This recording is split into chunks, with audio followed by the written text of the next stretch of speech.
Hey guys, just want to go through a quick video on what I look for and how I trade. Uh,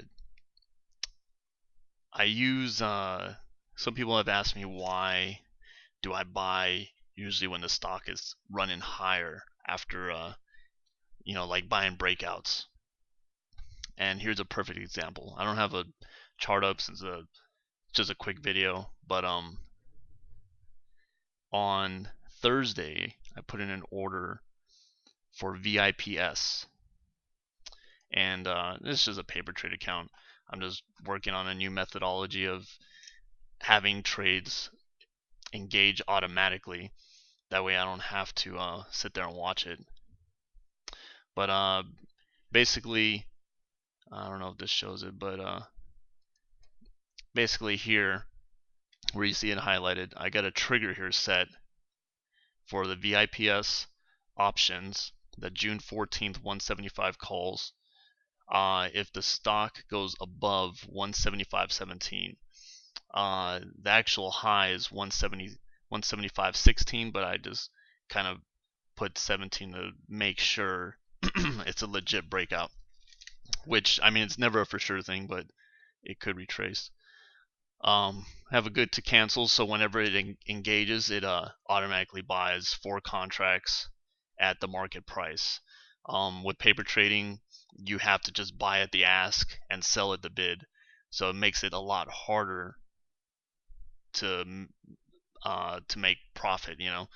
Um, usually what I would do is split the bid and ask, since the spreads and options are pretty wide. Like in this stock, or in these options, the June the June 175s. I went a little bit further out of the money, but right now they're only at 30 delta. Once they get back up to 175 and engage, it'll probably be around a 58.60 delta, and they'll probably be worth like $10. Um, and they're cheap now. Yeah, I could probably buy some, but there's a reason why I don't. Um, say if I would have bought on Thursday, we'll look at Thursday right over here. Um, it almost engaged. It hit like 174 something. So it was probably like literally like 30, 40, 50 cents away from engaging. What I used to do is just anticipate it and buy. But if I would have done that, I would have bought the options probably around $10, maybe $8 a contract.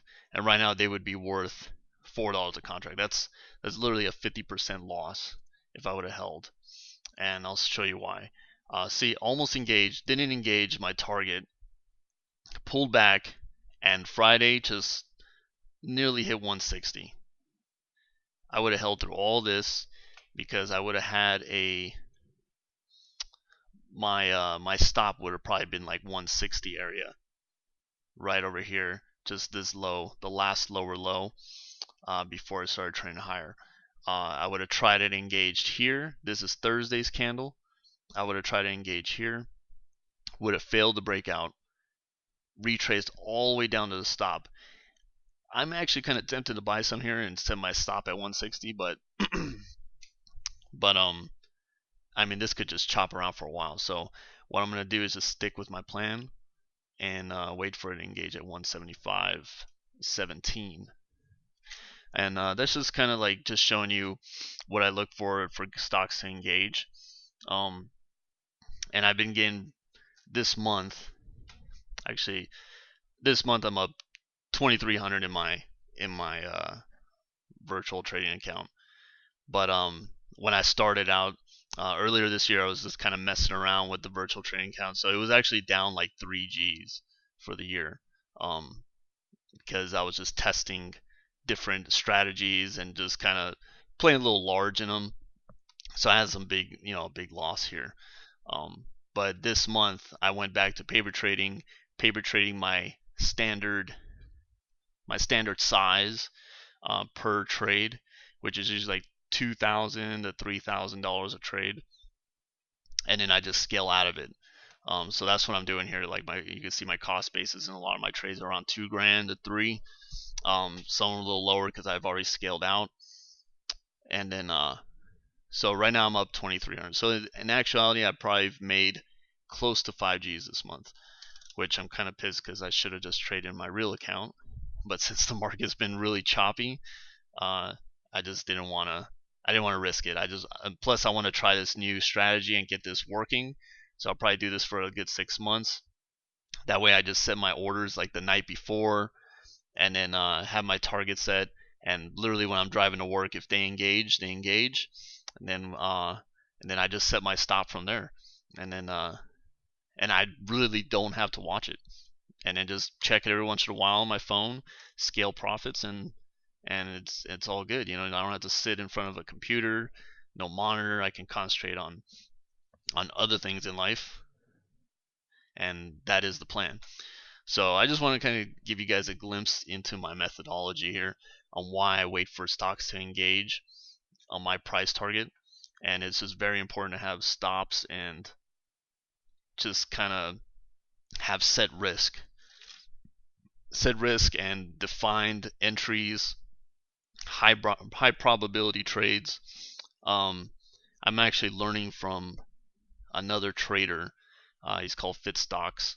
It's a subscription service, but he's really good, and just trying his methodology, using his methodology with my just kind of fine tuning it to my terms and what works for me.